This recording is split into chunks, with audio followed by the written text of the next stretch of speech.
ahead, a Mountain Dew kickstart. 4 nights, 200 crew, up-close wild access. Anything can happen. Yellowstone Live starts Sunday, August 5th, 9 Eastern on National Geographic. Laser X, the #1 home laser tag game on the planet. Join Team Red, Blue, or Go Rogue. Featuring the original Laser X Blaster, the rapid-fire long-range blaster, the compact micro blaster, plus the all-new Laser X Fusion modular system. You can hit the target up to 250 feet away, or attach the long-range adapter for twice the range. It's so far, you'll need the new spotting scope to hit your mark up to 500 feet away. Add the wide-range adapter and boost your blast radius to knock out multiple opponents. Plus, with Fusion Backfest, you'll get Blast Blocker for 3 seconds of invincibility. To stay in the battle, the Fusion system can double your blast power, or equip 2 players. It makes the ultimate addition to your Laser X gear, inside or out, day or night. With an unlimited number of players, all Laser X gear works together. You'll get the brand new Laser X Fusion double set for $79.99, and shipping is free. Batteries not included. Extra blasters sold separately. Must be 18 or older to order. The original, the ultimate Laser X.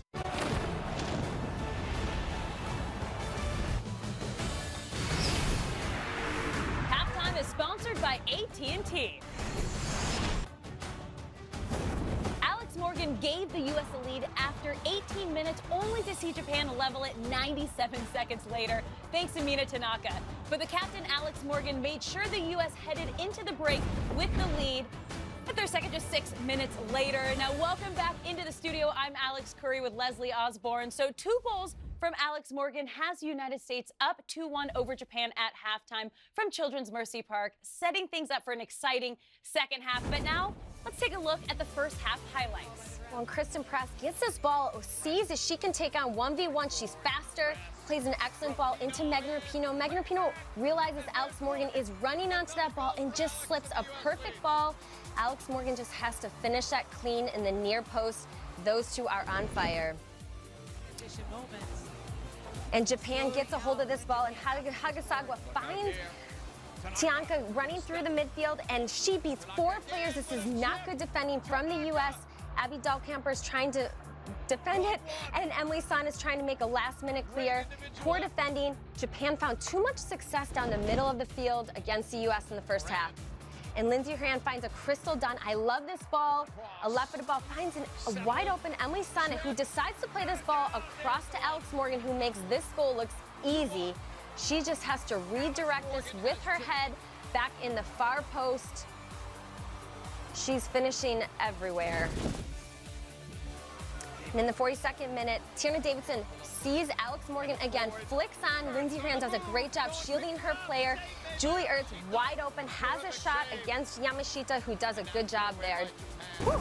Yeah, there was a lot of action there in the first 45 minutes, but Alex Morgan was your player to watch in pregame, and she showed us why here in those first 45. Yeah, you're seeing the chemistry develop. They're reading off each other. Alex Morgan is fit and confident. She is all over the place, and I love Kristen Press realizing she can take on. This is how they're going to beat Japan. They're more athletic and fast, and the partnership between Megan Rapinoe and Alex Morgan, it's a simple ball, but Megan Rapinoe sees that little bit of gap and plays that into Alex Morgan's path, and it's just an easy near finish. And Crystal Dunn, they also found success on that diagonal ball.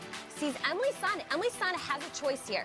She decides to pop it over to an Alex Morgan, running onto it, flicking it back post. She makes this look incredibly easy. That's not an easy goal. She's scoring with her feet, on her head.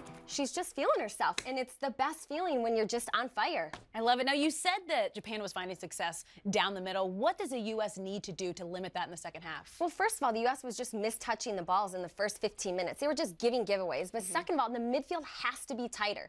You know, Lindsey Horan and Lindsey Horan tucking inside because she was too stretched out. But Japan can't find that success down the spine. That's the U.S. has numbers in their midfield and have to stay more compact. Now they need a little more cushion there. The U.S. holds a slender lead with 45 still to play, and when we return, we'll have highlights for you from the game earlier today between Brazil and Australia. Stay right here with us.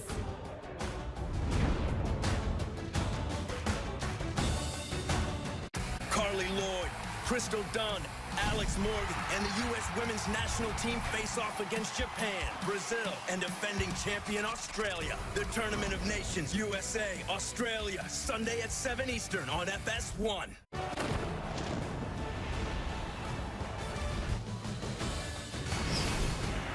Halftime is sponsored by AT&T. Mina Tanaka scored the equalizer for Japan, but two Alex Morgan goals have the United States up 2-1 after the first half of action at Children's Mercy Park. Now, earlier today, Brazil faced Australia in the tournament's opening match, so let's take a look at the highlights from that one, Leslie. Well, Australia serves a great ball in, but Barbara comes fishing. She whiffs it, and Tamika Butt wide open just puts that in. Easy, wide open goal because of Barbara's mistake. And Tamika Butt again. She turns, she sees Sam Kerr, one of the best players in the world right now, a simple through ball, and Sam Kerr takes one touch and just blasts it. That girl is on fire as well. She's scoring goals left and right for her country and for NWSL. Well, as it stands, Australia sits atop the standings thanks to their better goal difference over the U.S. The Aussies comfortably beat Brazil 3-1 earlier today, and while Japan has proven it's not going to be an easy second half, there's still time for the U.S. to finish on top at the end of the first day of matches. But it's all been about Alex Morgan so far today. As it always seems to be, her two goals have given the U.S. a 2-1 lead over Japan after the first 45 minutes in their opening match from the Tournament of Nations. The second half kickoff is coming up right after the break.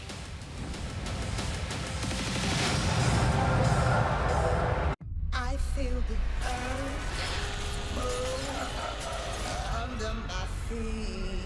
911 two-night premiere this fall on Fox.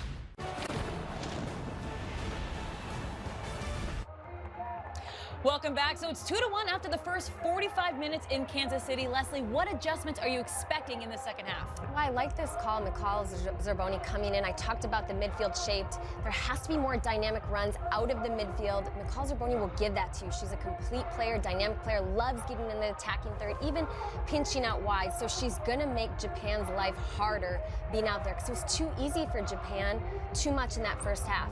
But the U.S. has to continue to take on, be creative, and go at players. Looks like we're just about ready for the second half. Let's send it back out to our commentators, JP Dellacamera and Ali Wagner. Thank you, Alex. Second half begins. Alex Morgan, 2 goals. She had 3 shots in the opening half. The rest of the U.S. combined a total of 4 shots. Japan had 4 shots as a team. 1 goal by Tanaka. So we'll see what the second half brings. Ali, the one change, Zerboni for Brian. How does that change, or is it like for like?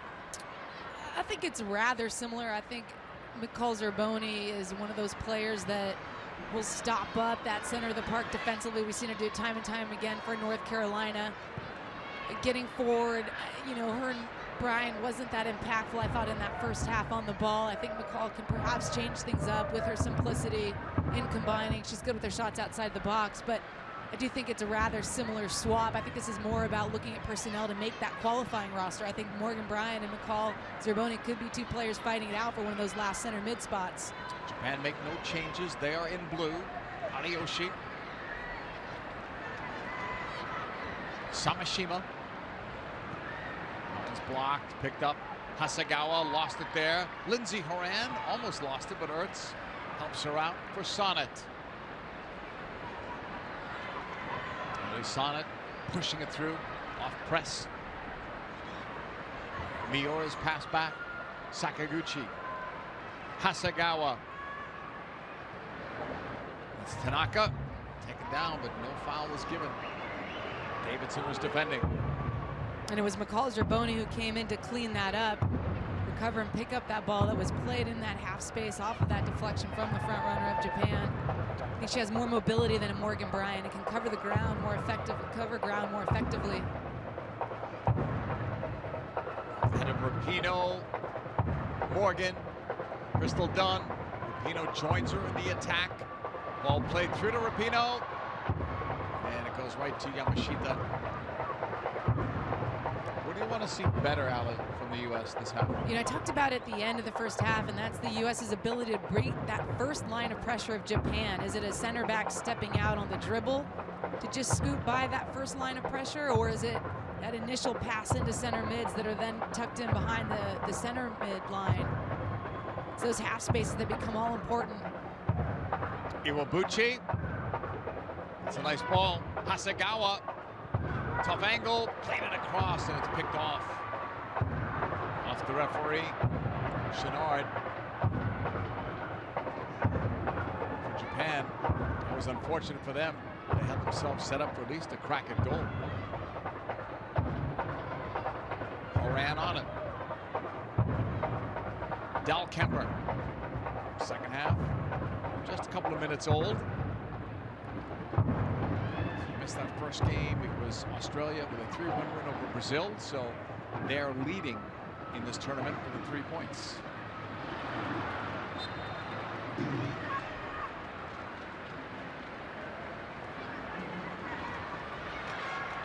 Zerboni, the only change made at halftime. You're allowed 6 subs in this tournament, 6 subs per team.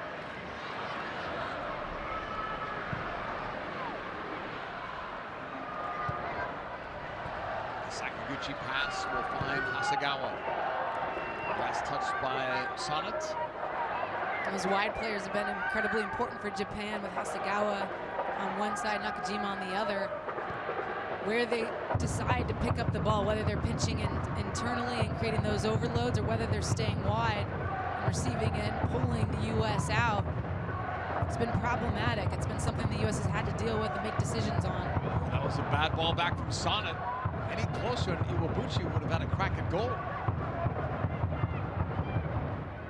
Coming all the way back. Miyake. Samashima. Sakaguchi, slowed down by Horan.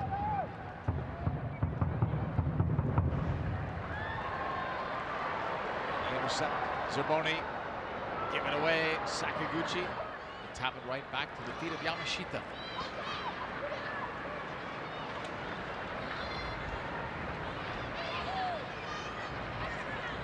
Canada already qualified, as we mentioned, for the Women's World Cup. It starts next June in France. 10 teams have already qualified, all 5 from Asia.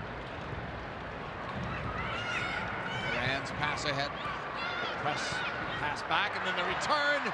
Kristen Press, end line, cuts it back in front. Saved by Yamashita. That's 2 big saves she's had to make. It came off of a poor turnover in the center of the park. The U.S., with decent shape there, just picks it up, and I like those one-time balls with Press then holding her run, and McCall Zerboni the awareness to weight that into her stride. Lindsey Horan with that run out of midfield, can't get enough on it. Press leads it. Yamashita off her line to collect.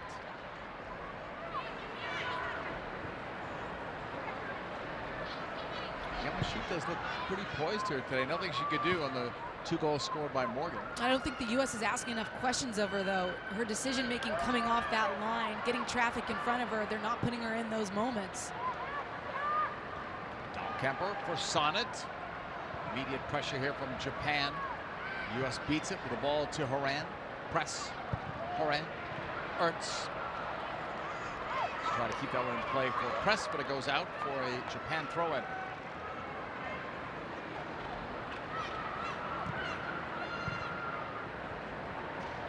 Sakaguchi's pass was cut off.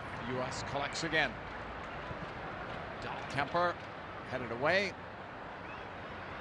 Nakajima, this time in the middle of the park, broken up. Ryoshi. Shimizu. Right sideline for Tanaka, the goal scorer. Mina Tanaka, defended by Dunn. Crystal Dunn will play it calmly for Del Kemper. And again, that pressure from Japan. U.S. beat it initially, but they lose it there. That's such a good ball, though, by Del Kemper. It just floats right into Lindsey Horan. Iwabuchi is offside. That's one of the things the U.S. can continue to look for, is if you're going to beat that pressure of Japan when they squeeze the game, can you drop that ball in behind those first 2 lines of pressure? Del Kemper had tried to in that moment. I asked you what the USA needed to do better. What about Japan this half? I think they stay the course. You know, they obviously have to be tougher around their 18 defensively, but offensively, I think they continue to do what they've been doing. On the run, it's Morgan. It's blocked. It's going to go out for a corner. And they have to learn to deal with her. In that situation, they got numbers around her. Wasn't necessarily the first player putting pressure on her. It's a second coming in to clean up that ball in behind. But she's been running that channel incredibly well today. Megan Rapinoe playing some of her best soccer the last year and a half. Rapinoe puts one up. Yamashita missed it. Rebound cleared off the line. U.S. nearly had their third goal. Headed forward, and that's wide of Yamashita, who was bailed out by a teammate clearing it off the line. And this is where Yamashita isn't at her best. It's with traffic in front of her, coming off her line, her decision making. She doesn't get anywhere near close that first ball in. And then it's just a squamish. We're in and around the 18, in the 6-yard, excuse me. Can't connect and find the back of the net, but that was a really decent opportunity for the U.S. Tobin Heath comes in for Kristen Press. And the player that cleared that ball off the line was the goal scorer, Tanaka. It was not who you might think, the center back. Well, that's what you do. And your goalkeeper comes out, you have to have players that filter in behind. That's the role that you're taught to look for. So Kristen Press made the exit. Tobin Heath becomes the second U.S. sub. Good to see her back healthy. She missed so much of last year with injuries. Came back as a sub in the last game against China. Scores the game-winning goal. Davidson defending. That's Ariyoshi. It's broken up.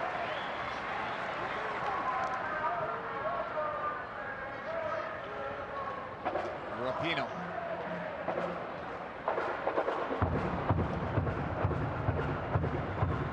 What are we looking for from Tobin Heath in that switch from Press? Well, it's an incredibly different look from Press and Tobin Heath. Tobin Heath wants the ball at her feet. She'll perhaps slow the game down more than Kristen Press.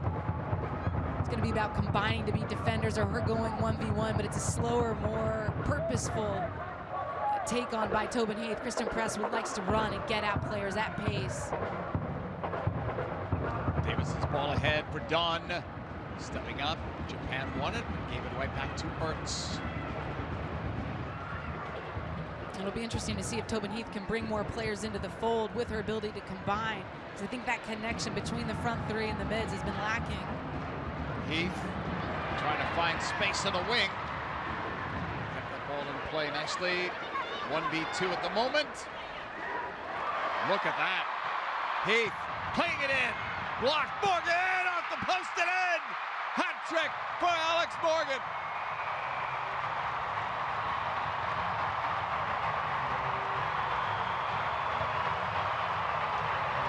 And I think that's your answer, JP. You just saw what Tobin Heath brings to a game.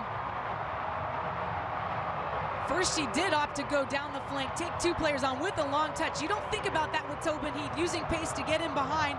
But then here, when she sizes two players up, she knows the cover's inside, so she's going to take her around the outside, gets her to bite, draws her in, and then walks that tightrope, slides it across, and then Alex Morgan does the rest. Here's that little touch, just to maintain that ball, that angle. The deflection lands fortuitously at Alex Morgan's feet, and then she roofs that one with her left. The tight touches by Tobin Heath to draw that defender in. You get her to bite, and then you scoot on by. Makes it look so simple, and it clearly isn't. And for Alex Morgan, it's her fourth career hat trick.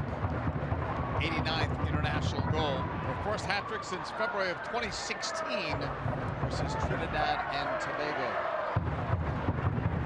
And on that goal and the previous goal in the first half, both of them, she was patient and not closing down that space too soon. She held her run, and that ball pops out at her feet. Terrific play, though, by Tobin Heath, who had just come into the game.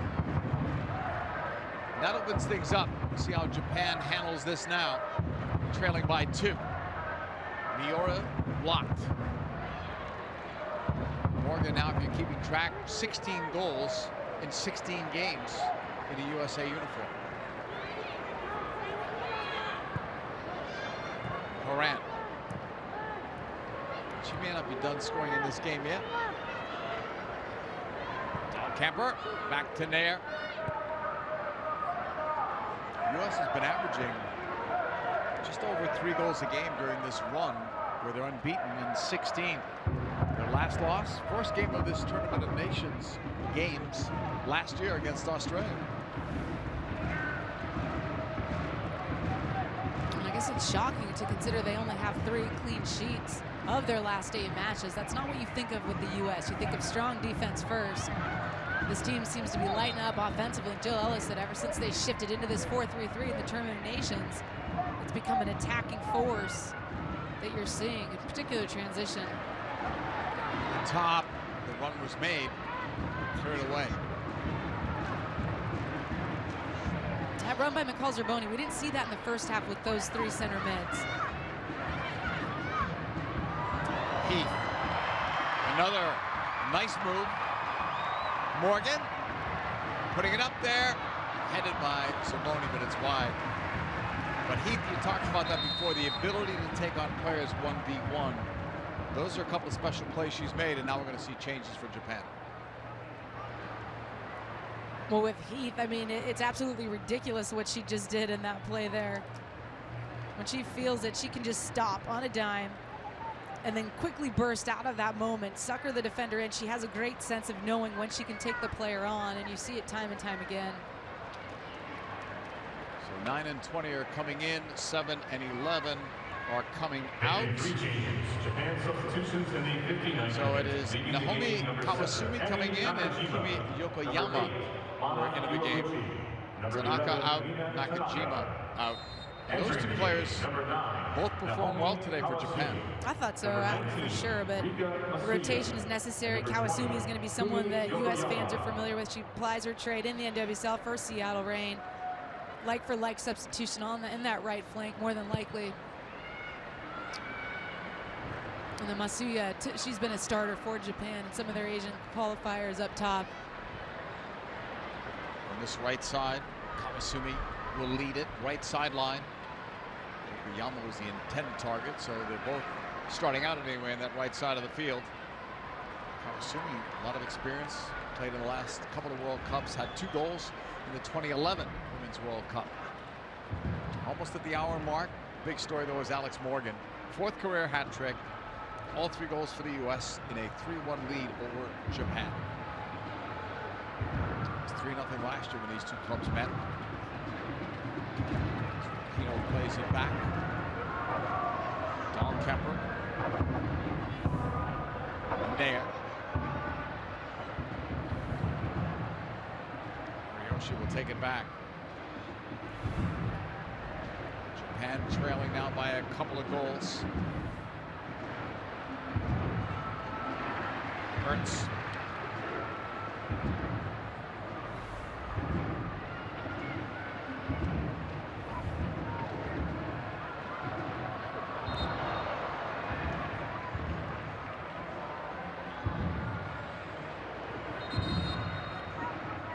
Stop just past the hour mark.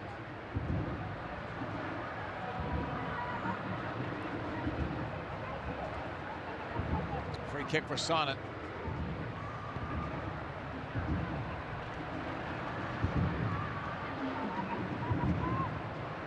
This right sideline, ball's pushed ahead. Heath doubled up, lost it there. Masuya was going after it. She too subbed in for Iwabuchi. Sakaguchi back to Yamashita, who clears it. Nothing Yamashita could do. The 3 goals Morgan has scored. She's made a couple of big saves on her own. One against Ertz. It was earlier in the game in the first half.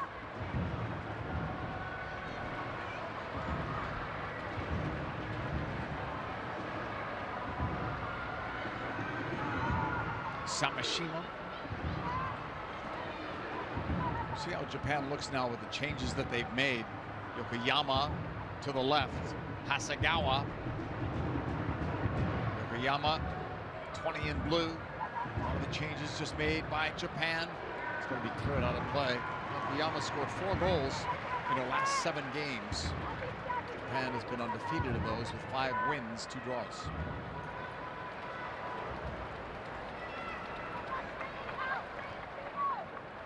Again, it's out of play. Another throw. Today's telecast is sponsored by AT&T. It's the Tournament of Nations 2018 edition. USA leading Japan 3-1. It's the same score of the first game. Australia beating Brazil. US plays Australia on Sunday in East Hartford. Japan will play Brazil. On the right side, played in for Yokoyama, never got there. Yokoyama brought it down with some strength and skill. Zerboni, done, chased by Masuya.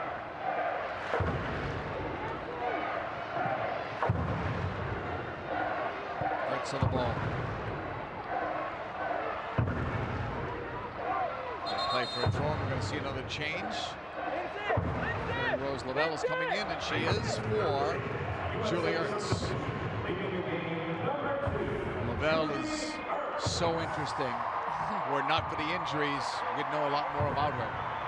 And for the U.S. sake, hopefully she can stay healthy from here on out. This will shift the central triangle of the U.S. more than likely, with McCall dropping deep and Lavelle going into one of those high rolls.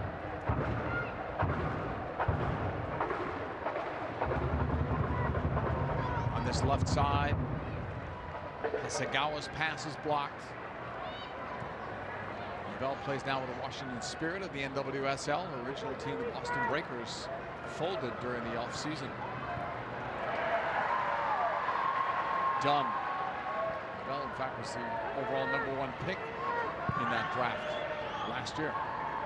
And for good reason. She's one of the most creative players that the U.S. has. And if she can continue on her path of development, stay healthy, look out come 2019 World Cup if the U.S. does qualify. And for club and country, because now she plays, her team is struggling, Washington Spirit, second from the bottom, but with her and Mallory Pugh on the same team for club and country, that could be a great tandem for years to come. And to think we're not even mentioning Andy Sullivan, who's fell out of favor with the U.S., player that burst on the scene. Also on that team. Yeah, and it struggled with the Spirit, unfortunately.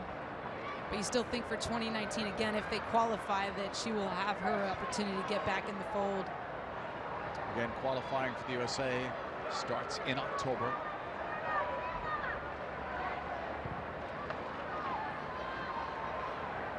Japan is getting ready to make another change. Here's Rapinoe. Taking on a defender or two. Rapinoe full speed ahead. Trying to get it back. She's in from Lavelle. And a goal for Rapinoe. 4-1 USA.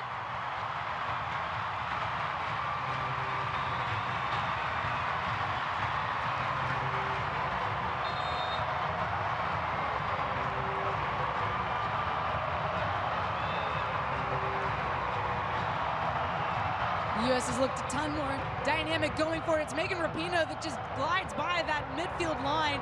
And then the quick little combination.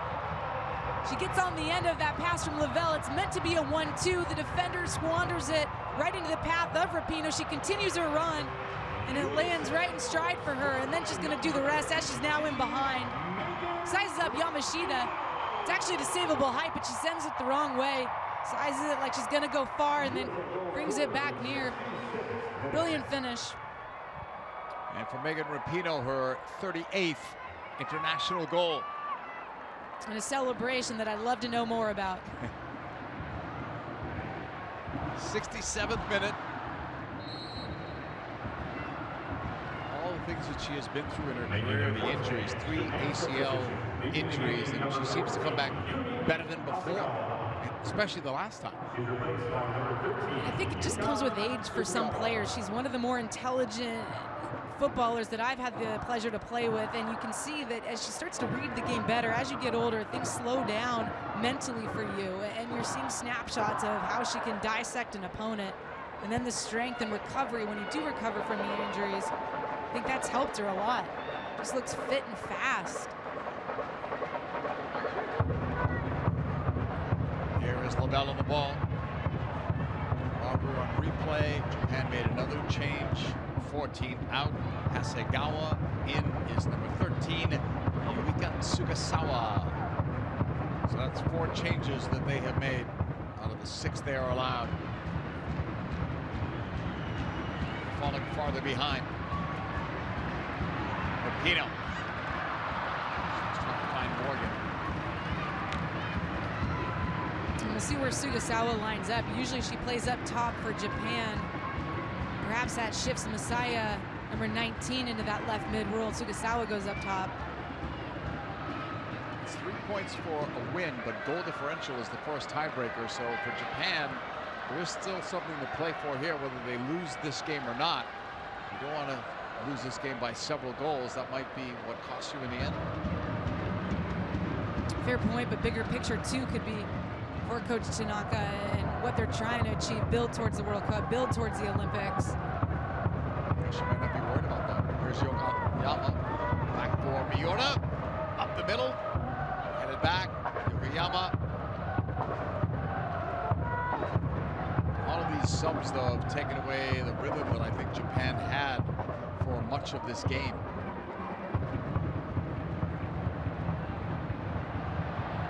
Miyaka leaves it. Quick shot. Big save there. Off Tsugasawa. Freshest legs of the game brought that shot right to goal. Ariyoshi pushing it back. Miyake's pass. 70th minute. That could have cut the deficit in half. Back by Sakaguchi. Samashima's pass ahead. There's Japan combining. Another opportunity. Masuya blocked. Cleared away. Japan bringing it down. Samashima under pressure from Morgan. 70th minute. USA up 4-1. Masuya's pass. Knocked down. Tsugasawa leads it right. Ball is played across. Yokoyama! Over Nair. It was there for her.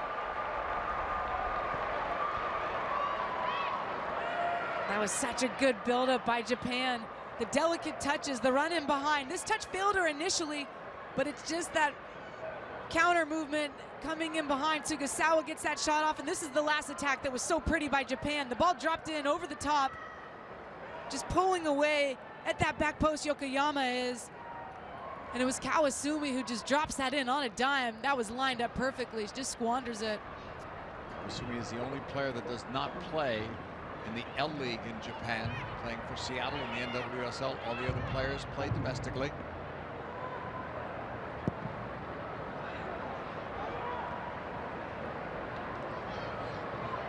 Yokoyama with it.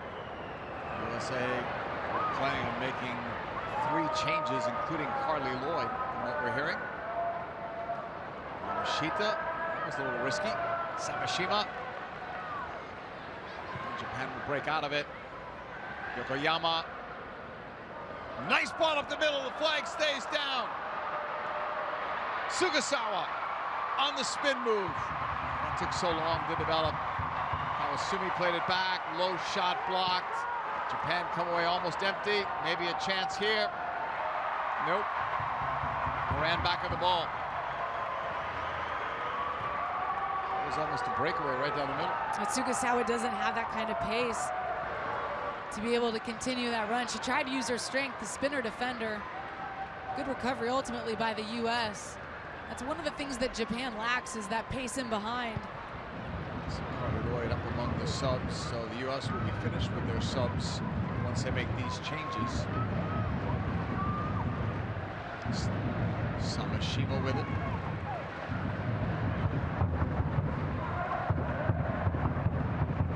Yokoyama.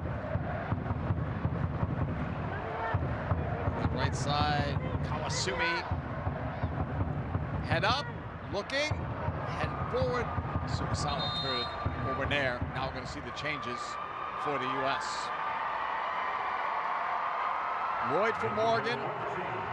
a hand for both, but a lot of this is certainly for Alex with what she's done today. And it should be. Just ridiculous performance by Alex Morgan. It's not like she had a ton of service. It's not like the U.S. has been dominating in possession and creating spells of attack time and time again. It's Alex Morgan just taking advantage of the opportunities that came to her. I think she had 3 goals from 4 looks, 4 quality looks. Not bad when you can bring in a Carly Lloyd off the bench. Sam Ewers is coming in. I believe Casey Short will be the other. Lloyd will wear the armband now. This is a role that Jill Ellis is looking at for Carly Lloyd as more of a false 9 type player. Her ability to get on the end of service in and around the 18. Ewers for Horan, and then Short is going to come in as well. Making their final change, USA substitution, leaving the game, number 15, Megan Rapinoe. Rapinoe's the other one that's coming out to also get a nice ovation. So the offense came to life today with the 4 goals. And a lot of things changed, to be honest, when Tobin Heath was inserted into the game. And I also think McCall Zerboni coming in at the start of that first half. I think the U.S. looked more dynamic. There was more connection going forward. And you can already see Crystal Dunn popping into that left striker role for the U.S. as Casey Short comes in. That left back spot. And that's the versatility that Crystal Dunn provides for a coach. It's a brilliant thing. The player doesn't like it, but the coach loves it. Samashima on the ball. Japan made 4 changes. 2 more if they want. U.S., they're done. Made their 6 subs, 3 of them coming a few moments ago. Pushed forward by Miura. Kawasumi. Right sideline. Played inside the turn. Yokoyama, she goes down. Ball is cleared away. Couldn't get the shot off. Sakaguchi from distance, that's blocked. Chipped ahead. And fighting to win it back. There's no quit in Japan. Down by 3 goals. Still working as hard as they possibly can. Trying to get back into this. Sakaguchi.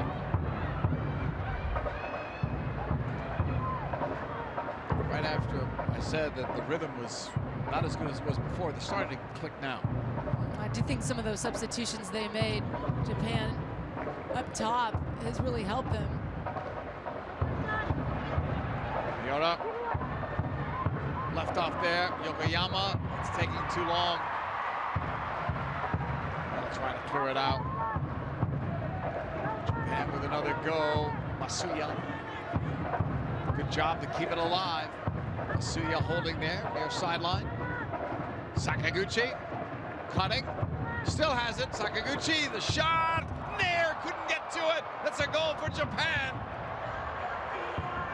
What an angle we had of that look, and you could see that ball getting away and away, and wasn't sure if Nair was going to be able to get to it. And you just mentioned it, JP, this spell of attacks from Japan with their substitutions. They have the height of Sugasawa, and this is an instance where they get it wide, and then you beat that first defender, Sakaguchi does. She cuts inside. It's Tobin Heath that she sends to the ground, and then Emily Sonnet's biting on the pass wide because they've got that player there. And then she just lines this one up. She drifts it into that far post, flights it right over the reach of Alyssa Nair, who's just a few yards off her line, trying to get a hand to it, but that is perfectly placed. She's in the full stretch, couldn't get to it. And for Sakaguchi, should be smiling. It's her first international goal in just her 2nd appearance. And those substitutions have changed the dynamics for Japan. After a slow start, yes. Lavelle went down, didn't get the call. It's knocked out of play by the U.S. Japan has just seemed more expansive in their attack with certain personnel, with Masuya pulling wide, with Sugasawa's ability to fight in the air, flick balls on. It's just a different look. If you're the U.S. today, Ali, you're thrilled with 4 goals. You're not happy about conceding twice and letting Japan back in, especially they allowed to go, what, 2 minutes after the U.S. scored first? But I think this has been the story of the U.S. as of late. Only 3 clean sheets in the last 8 matches. Today it'll be 3 in the last 9. So they're attacking, they're potent going forward, but now it's about shoring things up. Kawasumi to the right with that ball. And now Nair will stop that one. imagine what will happen if Japan could sneak in another one here. There's still a lot of time left. And they're going for it. As they should. Nair sends it upfield. Off a block from Sakaguchi. Miota. Sagasawa's pass is blocked. And now it's played back. Sakaguchi. Got it from Ariyoshi. Pushing it right. Shimizu. It's out for a throw-in.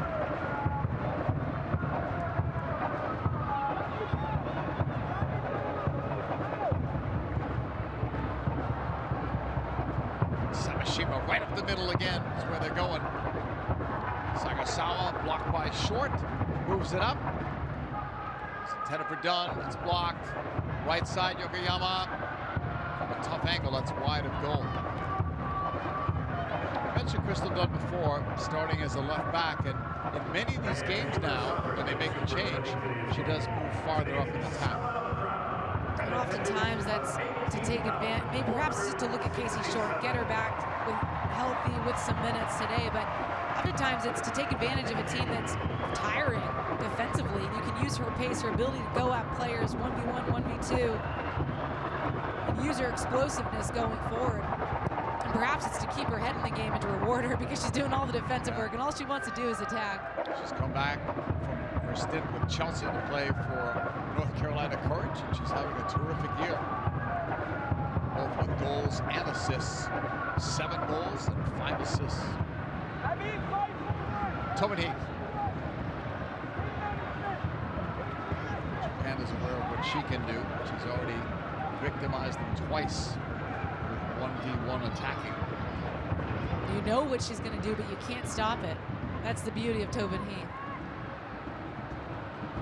Sonnet. Heath was ready for it. It was knocked out by Sakaguchi. 80th minute. U.S. with a 4-2 lead over Japan. It has not been easy.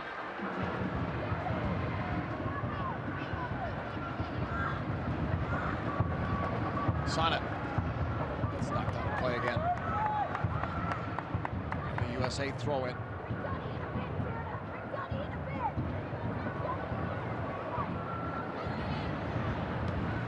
Sonnet short. Clipping it ahead. Heath. Doubled up. And will win it, but lose it out. So how does the USA manage this with 10 minutes to go? A 2-goal lead. Depends on what your goals are. Is this about players proving their ability to be on the qualifying roster? The U.S. leaves it, and Heath with a swing and a near miss, it goes out. Or is this about getting the result? If they're going to wane this away and kill off these last 10 minutes, then you do so with possession. You do it, get in the corners when you hit that last 5 or so. But I think the U.S. is going to push on and try to learn from playing one of the top opponents in the world. Now to look at Jill Ellis, head coach of the U.S. national team. Talking with Jill, it seems like maybe 18 spots are taken of the 23 for the roster, so that leaves 5. One of them is probably a goalkeeper. Probably know 2 of the goalkeepers, so still a lot to play for, not just in this Tournament of Nations, but also in World Cup qualifying in October for a spot on that plane to France next June. All here on Fox.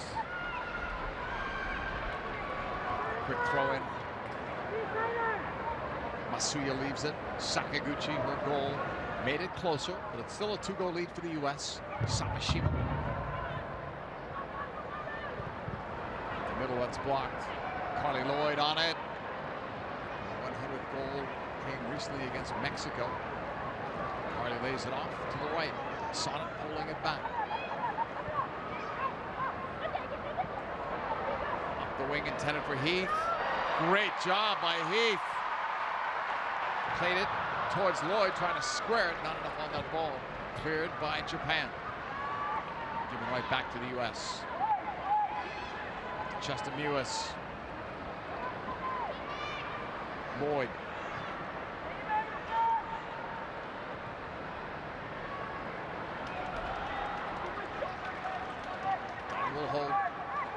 Short.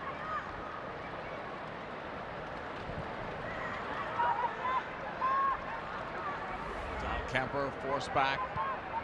U.S. next game is going to be against Australia, 7 p.m. Eastern on Sunday from East Hartford, Connecticut. So we'll get our first look in this competition at the great Sam Kerr.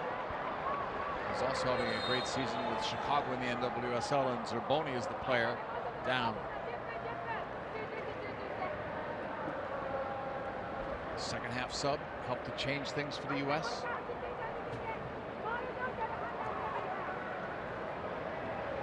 They've used all their subs, so that's a concern at this point if she is injured. And it's a concern for Paul Riley of the North Carolina Courage. She's one of the strongest players on that squad. That's why she got the call-up. It's challenge there. The catches are... It's no wonder the Courage are in first place by 16 points, right? How many of these players play for them? And how many... National teams, right? But it's the chicken or the egg. Are they getting called in because that team's performing so well? So you've got Dunn, you've got Mewis, you've got Zerboni. Dahlkemper. Yeah. Lynn Williams, who did not make this squad, but she has played for the U.S. national team. And Taylor Smith, when she was with the Courage, was getting called in. Ball's pushed back. U.S. with it in a 4-2 lead.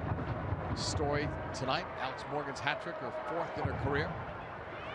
And now scoring at a goal-a-game pace over her last 16 games.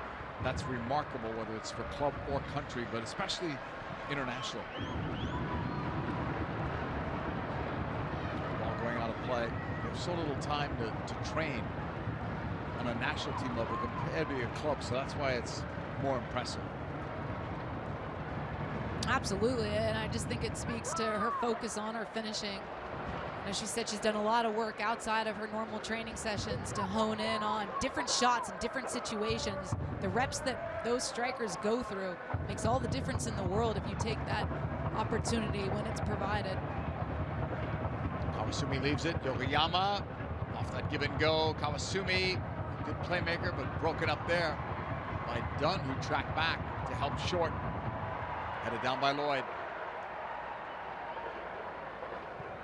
And with Dunn having to come all the way back, we've seen this in the first half, and now when Rapinoe's tracking back, you don't have the transition opportunity because you only have Carly Lloyd up high. Tobin Heath's working back defensively. This is when the U.S. can build out. Japan want to make another change. You can see Rin Subida should be the next sub. She was someone who I thought actually would start in the center midfield for Japan. Gonna see her now. Toilets for Ariyoshi. We'll see if that is going to take place, and it is. And Ariyoshi, someone who played left back for Japan coming into today, but he opted to put more experience in the center of midfield, slot her in there, and now Sumida will assume that role. Number 6, Saori Ariyoshi. She's replaced by number 16. Yama tried to leave it off. It's broken up, done initially. U.S. will push it back to the feet of Dahlkemper. Short. Done. 87th minute. U.S. with a 4-2 lead over Japan. A lot of new names and faces we're getting used to now for Japan. Some of the big names have retired, like Homari Sawa, but others left off the squad. Whether that's permanent or not, we'll find out in the months ahead. But there's some good young talent on this Japan side. We're going to hear from more in the next World Cup. By the looks of it, all they're missing is just that pacey front runner that can stretch an opponent's back line. They almost don't need it. You can see the way they can solve pressure, the way they get numbers around the ball. They play a rather tight shape. It's really fascinating to watch because the U.S. is so different. They want to play maximum width. They want to play expansive. In Japan, not so much. Pushed back by Kawasumi.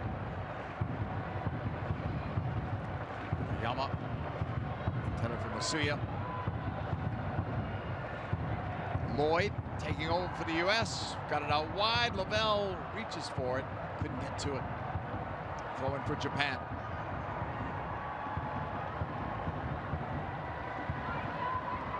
Shimizu's pass to the middle. Miyake to Samashima. Push off there. No foul on either player. Samashima keeps it for Japan. Sent long by Sumida. And too long. U.S. with a throw-in. And whether it's by design or just their defensive shape this half, the U.S. with those wingers coming back more is actually helping them going forward. I think there's been more connection in their build-out when Dunn is getting deeper, when Heath is pulling back. You're seeing Carly Lloyd at the spear, the tip of the spear defensively, and then those wingers pulled back more. That wasn't the case in the first half. They were flat and narrow.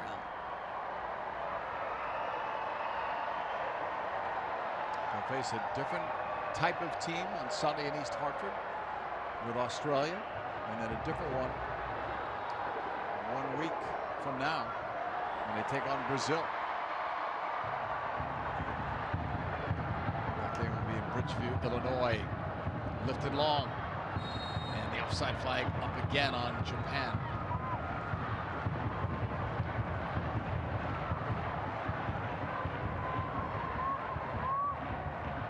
Time the flag up on Sugasawa. And you can see that they like to flight the ball under her. She's one of the taller players for the Japanese team. They're not afraid to find her in the air, in the box, which is not typically the strength of Japan. In there, sends this one long.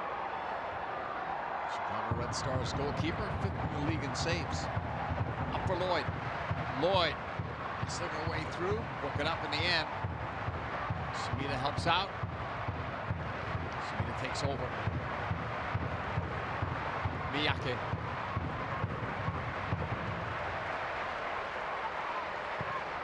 Masuya. Up the middle, Sugasawa was nowhere to be found on that pass.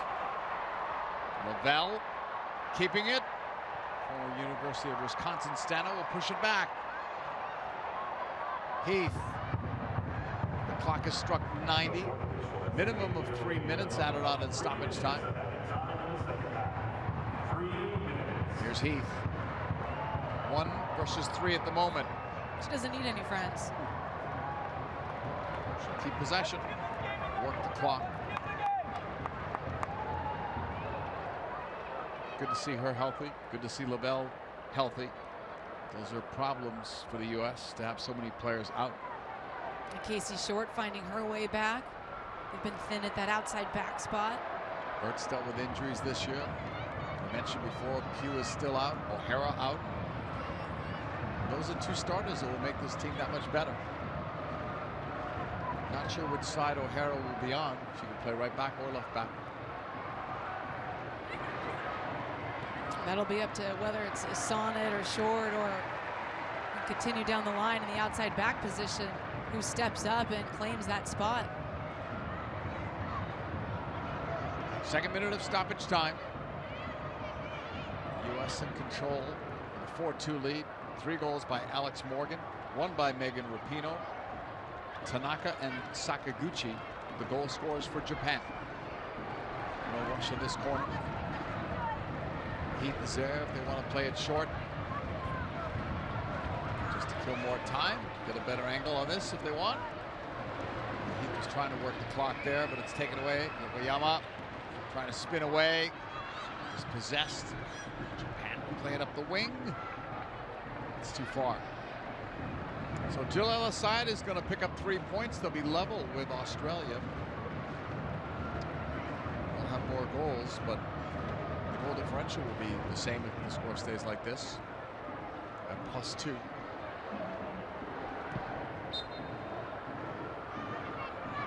Ball is turned over to Japan.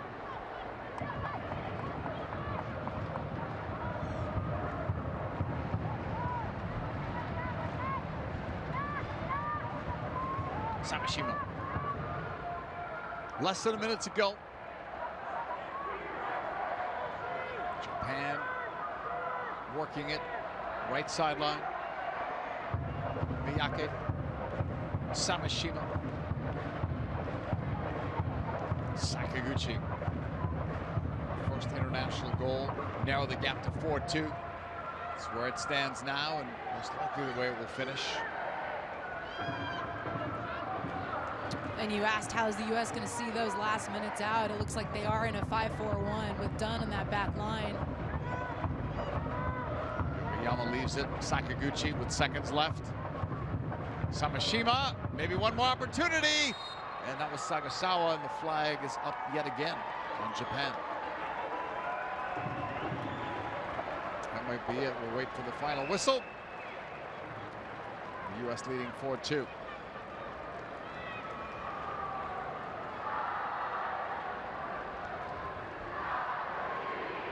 Nair will put this one back into play, and this could be it. On that kick, final whistle. U.S. wins it 4-2. How do you summarize this one?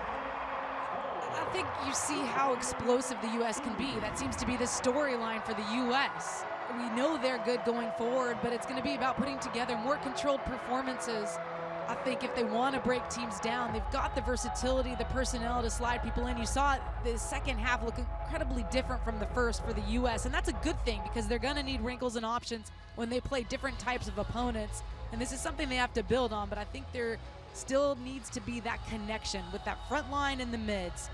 If that is their preferred starting 11 that they started with, those relationships have to continue to take hold the way you saw with Japan, these young players, the connection and the ability to move off the ball.